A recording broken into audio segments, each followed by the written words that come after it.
काँग्रेसचे आमदार आणि नेते विश्वजित कदम आपल्याबरोबर आहेत। विश्वजितजी, निवडणूक विधान परिषदेची होते, 11 जागा आहेत, 12 उमेदवार आहेत। प्रज्ञा सातव तुम्ही एकच उमेदवार दिलाय, परंतु तुमच्याकडे अतिरिक्त मतं आहेत, जवळपास 37 तुम्ही आमदार आहात। किती मतांचा कोटा असणार आहे? आणि खरं तर चर्चा अशी रंगते की काँग्रेसचे आमदार फुटतील म्हणून, कारण की काँग्रेसचे आमदार अनेक नेत्यांच्या संपर्कात आहेत। नाही, ही एक तर पहिलं तरी मी या बातमीचं खंडन करतो।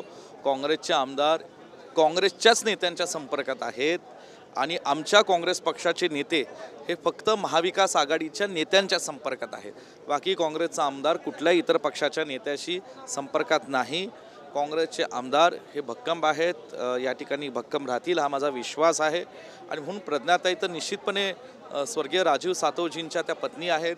राजीव सातवजींनी खूप मोठं काम युथ काँग्रेसच्या माध्यमातून महाराष्ट्रात आणि काँग्रेस पक्षामध्ये केलं, हिंगोली जिल्ह्यामध्ये केलेलं आहे। आणि म्हणून निश्चितपणे प्रज्ञाताई निवडून येतील हा विश्वास आहे। आणि इतर सुद्धा जे महाविकास आघाडीचे उमेदवार आहेत ते निश्चितपणे निवडून येतील हा विश्वास आहे। मराठा आरक्षणाच्या संदर्भात विरोधकांनी काल बहिष्कार टाकलेला होता सगळ्या बैठकीला। त्या बैठकीवरतून राजकारण रंगताना पाहायला मिळतात। विरोधकांना फक्त कुठेतरी दोन समाजामध्ये तेढ निर्माण करून स्वतःची राजकीय पोळी भाजायची आहे का, असा थेट सवाल देवेंद्र फडणवीस विचारतात। नाही, थेट सवाल विचारणाऱ्यांनी काय केलंय हेच खरं हास्यास्पद आहे। गेले 2 वर्ष हा मराठा आरक्षणाच्या बांधवांचा विषय हा कुठल्या विकोपाला गेल्या आपण सगळ्या महाराष्ट्राने दुर्दैवाने पाहिलेलं आहे। मराठा आरक्षणाच्या बाबतीतले अनेक निर्णय विधिमंडळाने घेतले, सरकारने घेतले, त्याच्यातले काय अडचणी आल्या, अडचणी करणाऱ्यांच्या पाठीशी कोण उभं राहिलं हे सगळ्या महाराष्ट्राला सत्य परिस्थिती माहिती आहे। राहिला प्रश्न ओबीसी समाजाच्या बांधवांना, आम्ही सातत्याने भूमिका घेतलेली आहे की ओबीसी समाजाच्या बांधवांना सुद्धा न्याय मिळाला पाहिजे, कुठेही त्यांच्या आरक्षण धक्का न लागता मराठा समाज आणि ओबीसी समाजाच्या बांधवांचा त्यांचा न्याय मिळाला पाहिजे ही आमची ठाम भूमिका आहे। आणि म्हणून काल जी बैठक बोलवली गेली सत्ताधारी पक्षाने, विधिमंडळाचं कामकाज चालू आहे, सगळे आमदारांनी एकमताने मराठा आरक्षणाच्या बाबतीत ठराव केलेला होता। दुसरा मुद्दा असा आहे, विरोधी पक्षाचे सर्व नेतेगण मुंबईत आहेत, विधिमंडळात आहेत।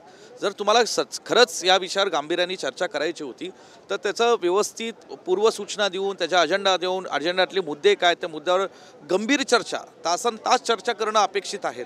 हा काही अर्ध्या पाऊण तासातला प्रश्न सुटणारा नाही।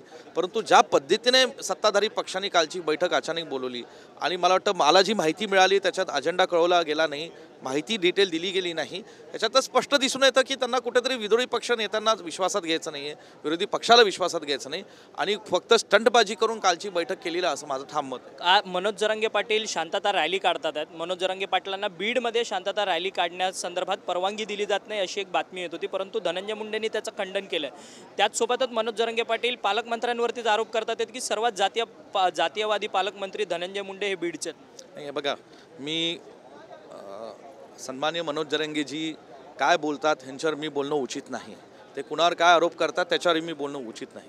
पण मला एवढंच म्हणायचं आहे की कुठलाही समाज जर शांततेने जर मोर्चा काढत असेल, आपल्याला आठवतं सन 2016-17च्या कालावधीमध्ये संपूर्ण महाराष्ट्रातल्या मराठा समाजाच्या बांधवांनी एक महाराष्ट्रात नव्हे, देशात नव्हे, जगात एक इतिहास घडवला असेल की लाखोच्या संख्येने लोक एकत्रित रस्त्यावर येत होते आणि मूकमोर्चे त्यांनी काढलेले होते। कुठेही महाराष्ट्रात अशी एकाही मूकमोर्चात चुकीची घटना घडली नाही।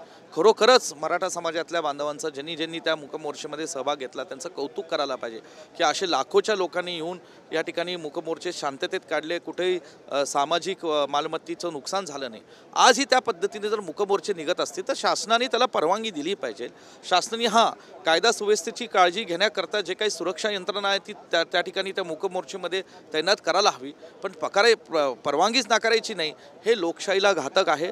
लोकशाहीच्या प्रकरणातनं जर नम्रपणे कोण परवानगी मागत असेल तर त्याला परवानगी दिली पाहिजे। सरकार जातीयवादाला प्रोत्साहन करतं नाही। आता ते महाराष्ट्र, मला हे बघा, लोकसभेची निवडणूक काही दिवसांपूर्वीच पार पडलेली आहे।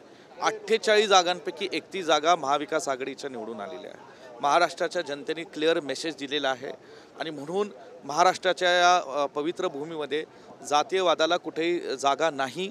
छत्रपती शिवरायांचा हा महाराष्ट्र आहे, फुले शाहू आंबेडकरांचा हा महाराष्ट्र आहे। एका विचाराने सर्व गोविंदाने सर्व जाती धर्मातील लोक राहिले पाहिजे ही भूमिका आमची आहे। काँग्रेसचा आमदार म्हणून व्यक्तिगत माझी आहे आणि सांगली जिल्ह्याचा कार्यकर्ता म्हणून माझी आहे। शेवट भूमिका सत्ताधाऱ्यांनी पार पाडावी, सगळ्यांना एकत्रित ठेवावं। सत्ताधारी पक्षाची ती जबाबदारी आहे सर्व जाती धर्मातील लोकांना एकत्रित ठेवून त्यांच्या भावना समजून त्यातनं प्रश्न त्यांचे सोडवायचे। एक शेवटचा प्रश्न आहे. आज कृषी मंत्री धनंजय मुंडे आहेत राज्याचे. खरं तर गेल्या 28 तारखेच्या वृत्तपत्रामध्ये राज्य कृषी विभागामध्ये कशा पद्धतीने घसरणीत आलेलं आहे त्या सगळ्या संदर्भातचा लेखाजोखा मांडला. परंतु एका आठवड्यानंतर आज थेट राज्याला केंद्रीय स्तरावरचा उत्कृष्ट कृषी राज्य पुरस्कार मिळतोय. ही तफावत आहे, काय सांगा? नाही, आता केंद्रात सत्ताधारी पक्षाच्याच विचाराची सत्ता आहे. महाराष्ट्राची निवडणूक 2 महिन्याच्या तोंडावर आहे आणि म्हणून महाराष्ट्रात प्रचंड प्रेम येणाऱ्या महिन्याभरात केंद्र सरकारचा आम्हाला पाहायला मिळेल. ते प्रेम वेगवेगळ्या रूपाने असेल. कुठंतरी उदो कुठल्या विशिष्ट पक्षाच्या नेत्यांचा केला जाईल. उदो काही विशिष्ट विचारधारेच्या लोकांना वेगवेगळे पुरस्कार दिले जातील. काही जिल्ह्यांमध्ये काही आमदारांनाच प्रचंड निधी मोठ्या प्रमाणात दिला जाईल. ते ठीक आहे. आता महाराष्ट्राची जनता सुज्ञ आहे.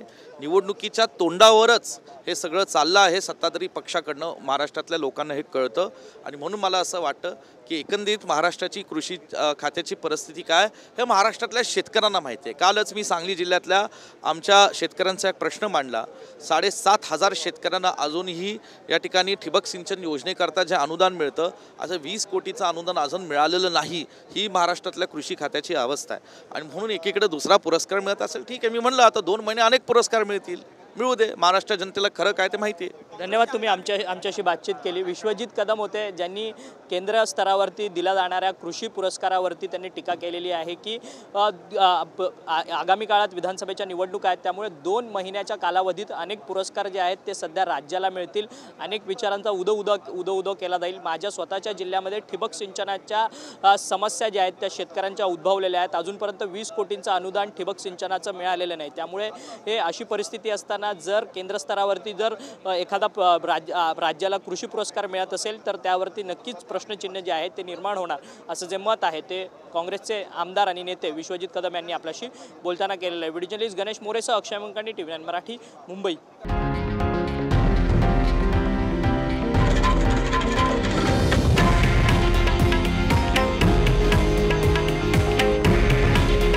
हे आहे देशातील नंबर 1 न्यूज नेटवर्क आणि आपण पाहत आहात TV9 मराठी.